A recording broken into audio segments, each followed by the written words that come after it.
sin más, vamos a pasar a Susana Castañedo, que es la jueza suprema de la Sala Penal Transitoria, también doctora en Derecho por la Complutense, buena amiga.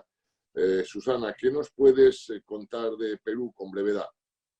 Sí, muy puntual es decirles que el artículo 137 de la Constitución peruana establece 2 estados de excepción, así se llama en mi país, estado de emergencia y estado de sitio.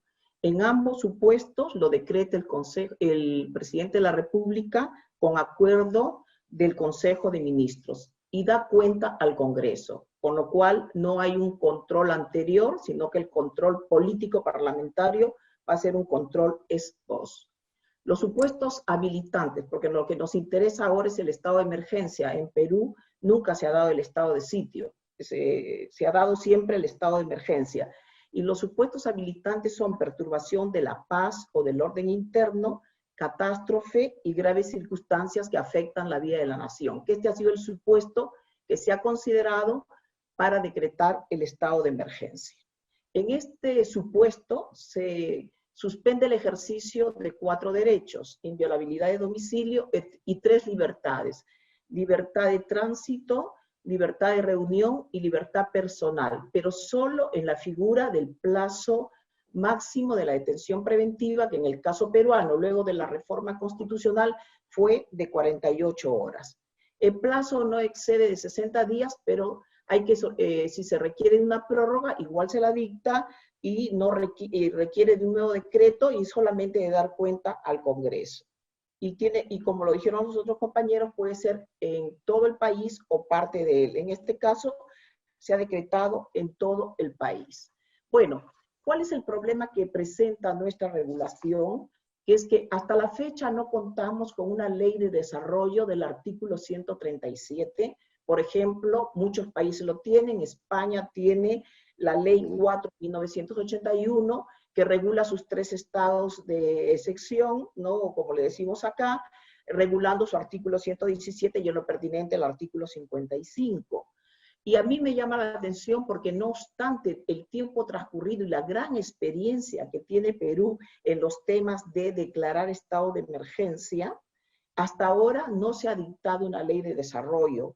No obstante que ya el Tribunal Constitucional ha emitido 2 sentencias en 2 procesos de inconstitucionalidad, la 2-2008 y la 17-2003, donde pide que se establezca, porque ustedes saben que los supuestos habilitantes son supuestos indeterminados, que necesitan de concreción en una norma, en una ley de desarrollo, que se diga cuáles son los límites al ejercicio de estos derechos fundamentales y sobre todo que se establezcan los controles, especialmente el control político parlamentario.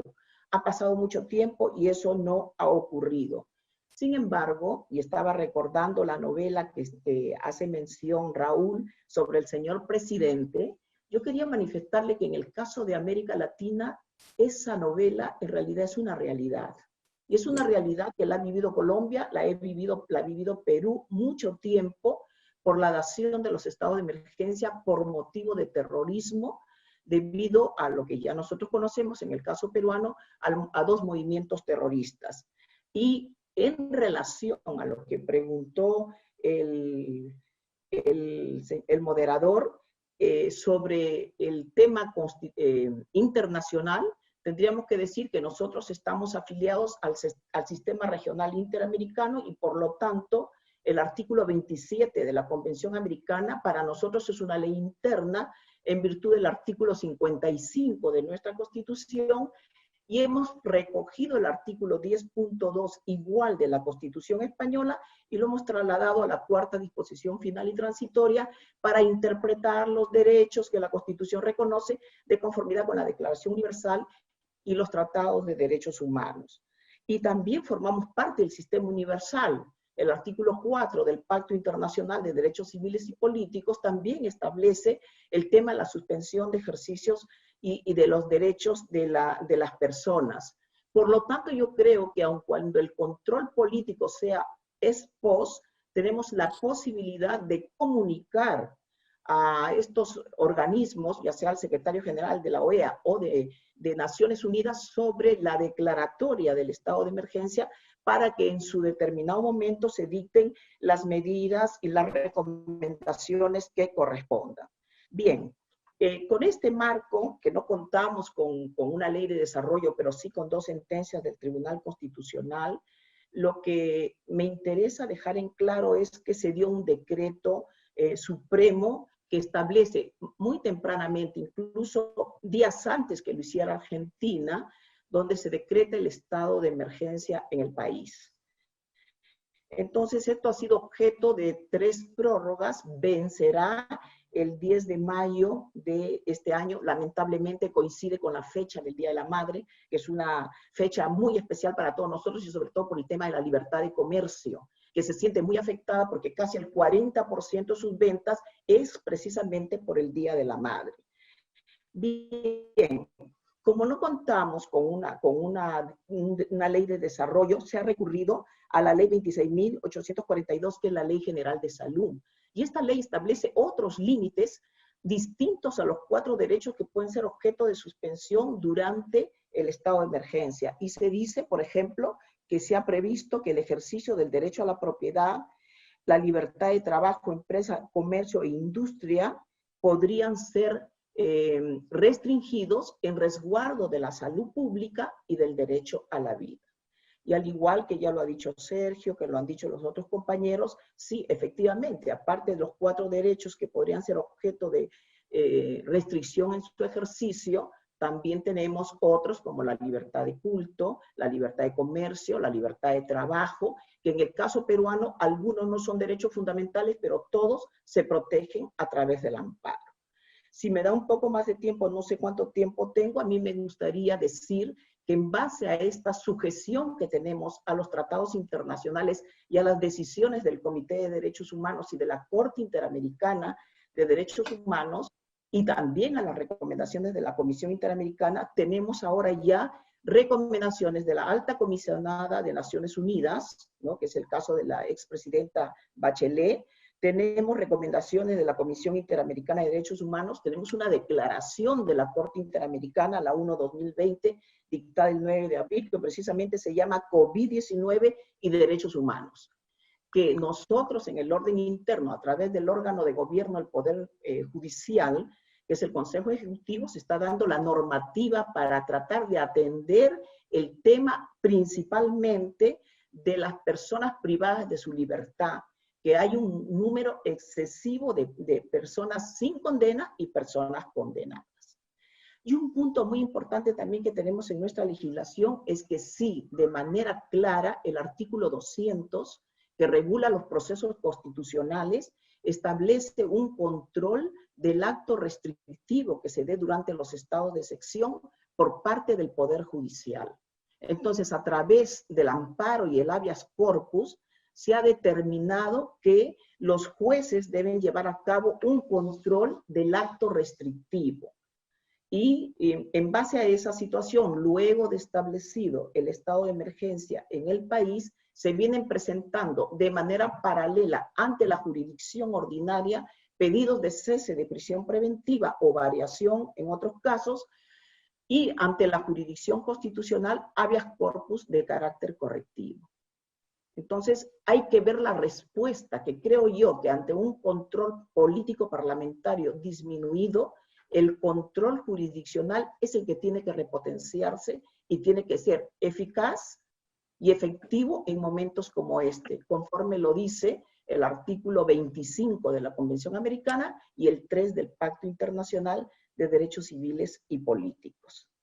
Entonces tenemos un control jurisdiccional por parte de jueces y del Tribunal Constitucional que, si da tiempo, lo comentaremos en su momento. Bueno, pues Susana, muchísimas gracias por la claridad, y también le he de decir que cuenta con fans importantes en este seminario que han alabado su capacidad de síntesis y su resumen de la situación peruana de un modo excelente. Hemos visto que en España el gobierno, cuando dictó el decreto de alarma el 14 de marzo, el decreto lo acompañó de un decreto ley. La institución del decreto ley es semejante a la de la Constitución italiana, y en ese decreto ley se modificó su propio sistema de funcionamiento. El gobierno, de forma que el gobierno sí podía celebrar sesión de forma telemática. Sin embargo, el Parlamento no, ejerciendo su autonomía normativa, no ha establecido reglas para ese funcionamiento telemático.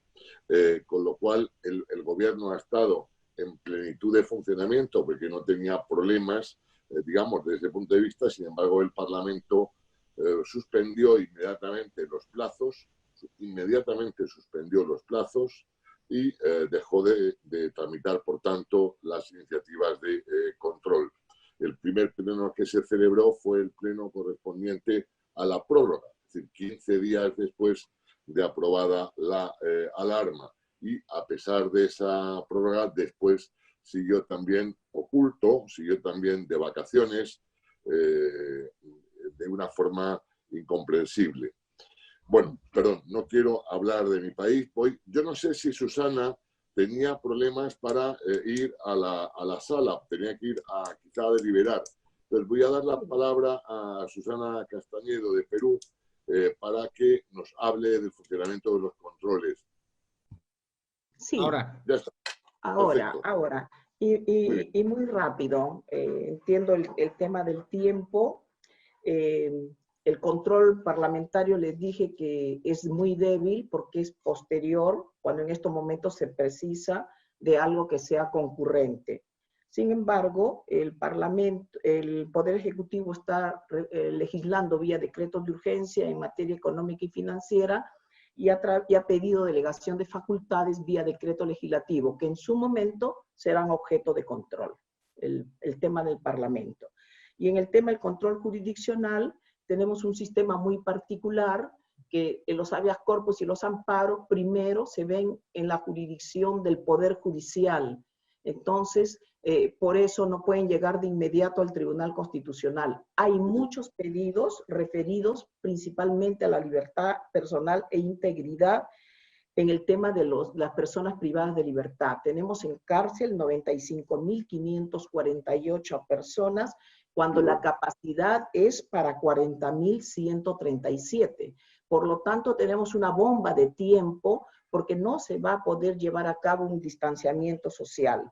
El día de ayer informaron que de 1.432 pruebas, 645 estaban infectados, 30 habían fallecido y 33 se encontraban hospitalizados. Al día de ayer se habían llevado a cabo 11 motines en los penales. Se está tratando de resolver una situación muy compleja que no es de ahora, sino que viene desde hace mucho tiempo y que requiere de una solución, entiendo, muy rápida por parte del Poder Ejecutivo, el Poder Judicial y también por parte del Congreso. Y es necesario ahí focalizar nuestra atención, porque ya se ha detectado que los focos de infección son los hospitales, son los mercados y especialmente el tema de las cárceles. Se han dado medidas que por ahora algunos consideran que no satisfacen, ¿no? Porque los indultos que se piensan dar tienen muchas restricciones. Y en cuanto a los ceses de prisión preventiva, se viene trabajando, pero claro, ustedes entenderán que hay que llevar a cabo audiencias, hay que resolver, y entonces eso no es tan rápido. Y a pesar de que se han dado disposiciones para que de oficio los jueces revisen las prisiones preventivas que hayan vencido. Pero miren ustedes, 95.548 es una barbaridad de personas privadas de su libertad y el problema en realidad es muy delicado, pero yo creo que como nación tendremos que poner todo de nuestra parte para salir adelante.